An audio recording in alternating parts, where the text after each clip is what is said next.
Hi friends, welcome back to our channel. இன்னைக்கு என்ன பார்க்க போறோம்னா ஆட்டு ஈரல் வச்சு எப்படி பெப்பர் ஃப்ரை பண்றதுன்னு பார்க்கலாம். அதுக்கு ஒரு கடாயில கொஞ்சமா எண்ணெய், ஒரு ஸ்பூன் சோம்பு, ஒரு பெரிய வெங்காயம் சின்ன சின்னதாக கட் பண்ணி சேர்த்து நல்லா வதக்கிக்கோங்க.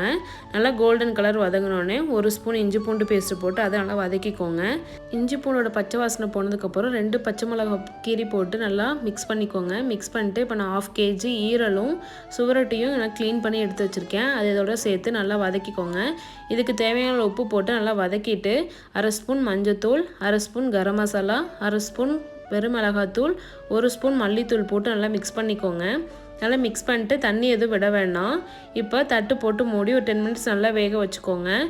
இப்போது ஈரல் ஓரளவுக்கு வெந்து நல்லா சுருண்டு வந்த உடனே 1 ஸ்பூன் பெப்பர் பவுடர் ஆட் பண்ணிக்கோங்க.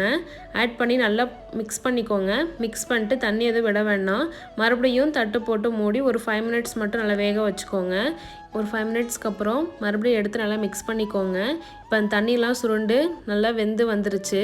பாருங்கள், ஈரல் வந்து நல்லா பூ மாதிரி வந்திருக்கு. இப்போ இதை ஸ்டவ் ஆஃப் பண்ணிட்டு வேற ஒரு பாத்திரத்துக்கு மாற்றிக்கலாம். இந்த ரெசிப்பியை வீக்லி ஒன்ஸு குழந்தைங்களுக்கும் ப்ரெக்னென்ட் லேடிஸ்க்கும் செஞ்சு கொடுங்க. ஹீமோகுளோபின் நல்லா இன்க்ரீஸ் ஆகும். இதை ட்ரை பண்ணி பாருங்கள். ட்ரை பண்ணி பார்த்துட்டு எப்படி இருந்துச்சு கமெண்ட் பண்ணுங்கள். தேங்க்யூ.